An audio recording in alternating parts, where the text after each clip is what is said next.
नमस्कार। शुरुआत करते हैं आज के मुख्य समाचार से।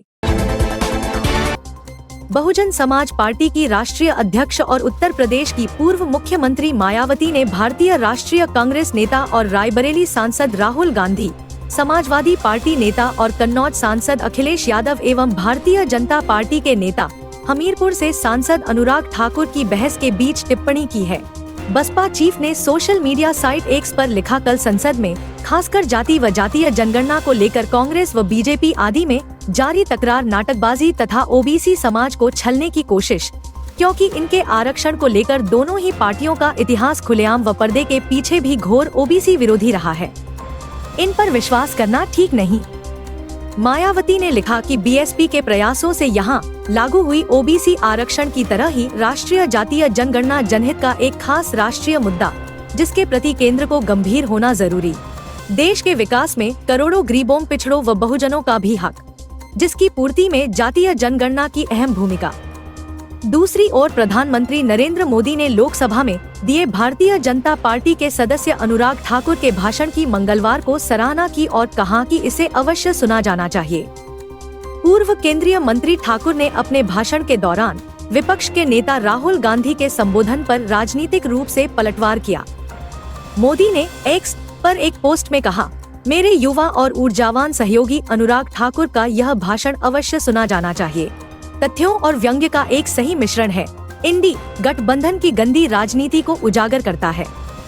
ठाकुर ने लोकसभा में राहुल गांधी के भाषण को लेकर उन पर पलटवार किया। बीजेपी नेता ने कांग्रेस सरकारों के दौरान हुए कथित घोटालों और अतीत में उसके नेताओं द्वारा विपक्ष के नेता से सवाल पूछने के लिए जाति आधारित कोटा के बारे में आलोचनात्मक संदर्भों का उल्लेख किया। जाति आधारित गणना के मुद्दे पर राहुल की जाति के संबंध में उनके सवाल के कारण लोकसभा में हंगामा हुआ। नेता प्रतिपक्ष ने इसे अपमान बताया और कहा कि यह उन्हें जातिवार गणना की अपनी मांग पर अड़े रहने से नहीं डिगा पाएगा। कांग्रेस नेता राहुल गांधी के खिलाफ बीजेपी नेता अनुराग ठाकुर के जाति पर दिए गए बयान को लेकर विवाद और बढ़ सकता है। विपक्षी दल ने प्रधानमंत्री नरेंद्र मोदी के खिलाफ विशेषाधिकार हनन की शिकायत दर्ज कराई है। बता दें कि प्रधानमंत्री मोदी ने अनुराग ठाकुर के इस बयान के बाद उनकी तारीफ की थी। जालंधर से सांसद और पंजाब के पूर्व मुख्यमंत्री चरणजीत सिंह चन्नी ने लोकसभा महासचिव को इस संबंध में शिकायत सौंपी है। 5 बार सांसद रह चुके अनुराग ठाकुर के बयान पर विवाद के बीच पीएम मोदी ने उनके भाषण का वीडियो शेयर किया था और कहा था कि इसे जरूर सुनना चाहिए। उन्होंने कहा, मेरे युवा और ऊर्जावान साथी, आपको अनुराग ठाकुर का यह भाषण जरूर सुनना चाहिए। तथ्यों और व्यंग्य का यह एक बेहतरीन मिश्रण है, जो इंडिया गठबंधन की गंदी राजनीति को दिखाता है। कांग्रेस ने इस पर तीखी प्रतिक्रिया करते हुए कहा कि पीएम मोदी ने भाषा को शेयर करके संसदीय विशेषाधिकार के गंभीर उल्लंघन को बढ़ावा दिया है, जिसे उन्होंने अत्यधिक अपमानजनक और असंवैधानिक निंदा बताया। अनुराग ठाकुर की ओर से राहुल गांधी के खिलाफ दिए गए बयान पर कल विपक्ष ने तीखी प्रतिक्रिया दी थी। वरिष्ठ कांग्रेस सांसद जगदम्बिका पाल ने आश्वासन दिया था कि इसे हटा दिया जाएगा। कांग्रेस नेता जयराम रमेश ने कहा कि हटाए गए बयान को ऑनलाइन अपलोड किए गए वीडियो से संपादित किया जाता है, जबकि संसद टीवी ने बिना संपादन के ही भाषण अपलोड किया है। हिमाचल प्रदेश के हमीरपुर से 5 बार सांसद रहे अनुराग ठाकुर बजट 2024 पर बहस के दौरान बोल रहे थे, जब उन्होंने राहुल गांधी पर निजी हमला किया था, जिस पर विपक्ष की ओर से तीखी प्रतिक्रिया दी है। विपक्ष के नेता ने बीच में ही टोकते हुए कहा कि उन्हें जवाब देने का मौका दिया जाना चाहिए, क्योंकि अनुराग ठाकुर ने उनका अपमान किया है।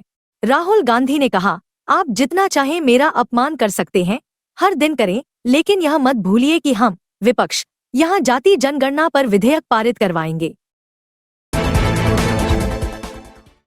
पंजाब के जालंधर से कांग्रेस सांसद चरणजीत सिंह चन्नी ने प्रधानमंत्री नरेंद्र मोदी के खिलाफ लोकसभा में विशेषाधिकार हनन की शिकायत की है।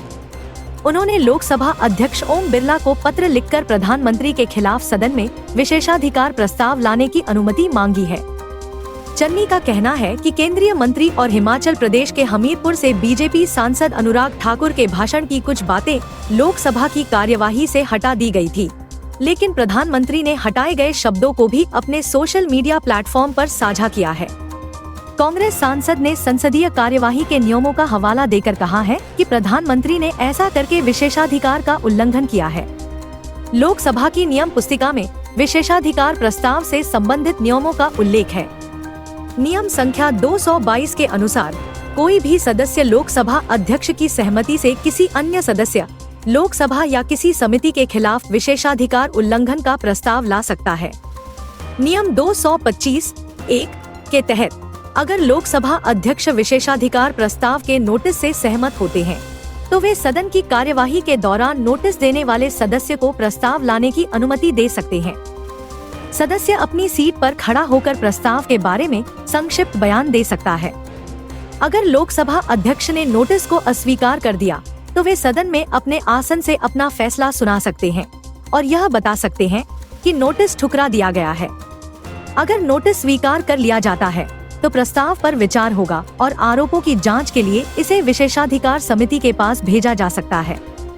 विशेषाधिकार समिति, जिसमें एक चेयरपर्सन और 14 सदस्य होते हैं, इस मामले की जांच करेगी और अपनी रिपोर्ट लोकसभा अध्यक्ष को सौंपेगी। रिपोर्ट में यह बताया जाएगा कि आरोप सही है या नहीं, और अगर सही है, तो प्रधानमंत्री नरेंद्र मोदी के खिलाफ क्या कार्रवाई की जाए। समिति अपनी रिपोर्ट में यह भी बता सकती है कि उसकी सिफारिशों को लागू करने के लिए क्या तरीका अपनाया जाए। प्रधानमंत्री नरेंद्र मोदी भी लोकसभा के एक सदस्य हैं और विशेषाधिकार उल्लंघन के मामले में उन्हें विशेष छूट नहीं मिलती है। संसद प्रधानमंत्री को भी उनके असंसदीय आचरण के लिए दंडित कर सकती है। अब देखना होगा कि लोकसभा अध्यक्ष इस मामले में क्या निर्णय लेते हैं और आगे की कार्रवाई कैसे होती है। खबरों में आज बस इतना ही। मिलते हैं कल फिर नए समाचार के साथ।